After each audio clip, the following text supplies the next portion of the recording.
Just over a month ago on a Thursday night, the 4-0 Arizona Cardinals, the surprise of the league at that time, went on the road to play the St. Louis Rams, who at 2-2 were a surprise themselves. After all, the Rams only won 2 games all of last season.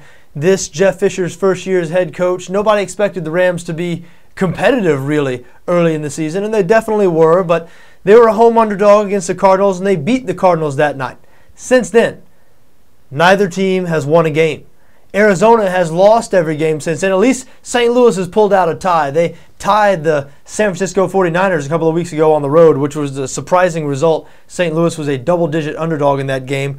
But somebody's going to win, you'd think. Unless there's another tie, somebody's going to win on Sunday when the Rams visit the Arizona Cardinals for the rematch, this time in Arizona. Arizona installed as a 1-point favorite in this game on BETDAQ. 37 is the total. You know, I tell you what, neither one of these teams has been looking too good lately. Unless you're a Rams fan or a Cardinals fan, this game might not hold your interest unless you think there's real value on one side or the other, because as you can guess by the total so low, 37, don't expect a whole lot of fireworks in this game. We wouldn't confuse this for the Patriots and Packers or anything like that. Two good defenses. Cardinals in particular. Cardinals play a little bit better defense than the St. Louis Rams, but the Rams play good defense themselves. Two limited offenses. And if the Cardinals are a little bit better on defense, the Rams, I think, are a little better on offense. What is going on with the Cardinals quarterback situation? They finally gave up on the John Skelton experiment last week. Now it's Ryan Lindley, a rookie 6th-round pick out of San Diego State. He was 9 of 20 for 64 yards last week. But they're going with him. They're going with him this week, and the Rams have a good secondary. That being said, the Cardinals have lost 6 in a row. Their quarterback situation is a disaster.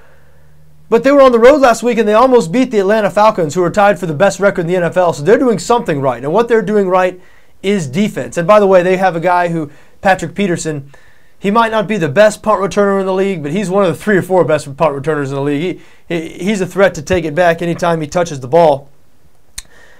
But the Cardinals, again, they really took it to the Falcons last week. If they had anything on offense, if they just had a pulse, a capable offense, they would have won that game. They had it in control, intercepted Matt Ryan 5 times.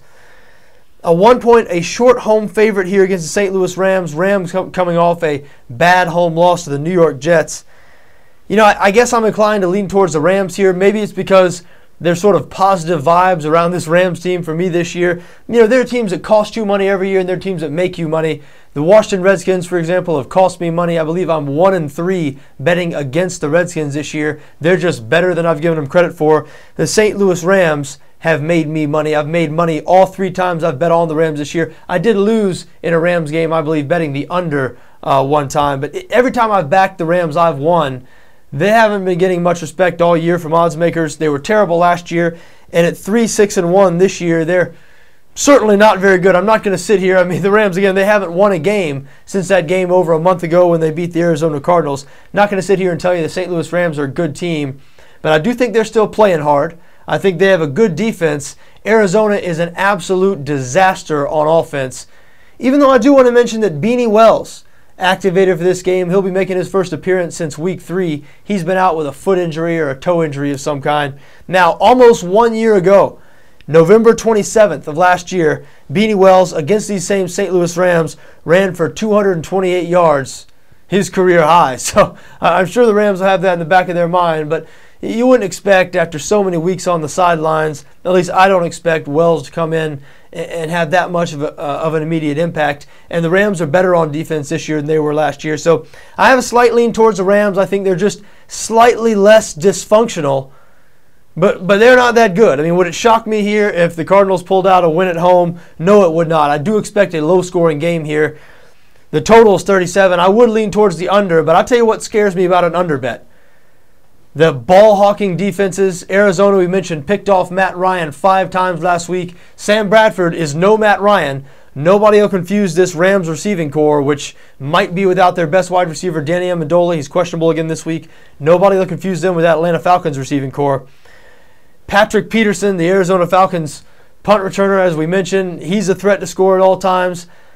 The Arizona Cardinals quarterback situation, Cortland Finnegan, Janoris Jenkins, those Rams cornerbacks, that Rams secondary, they can cause some problems themselves. So we might see some turnovers in this game. We might see some defensive touchdowns. We might see some special teams touchdowns. That's the only thing that would back me off the under, because I don't think either one of these offenses are going to be going up and down the field much.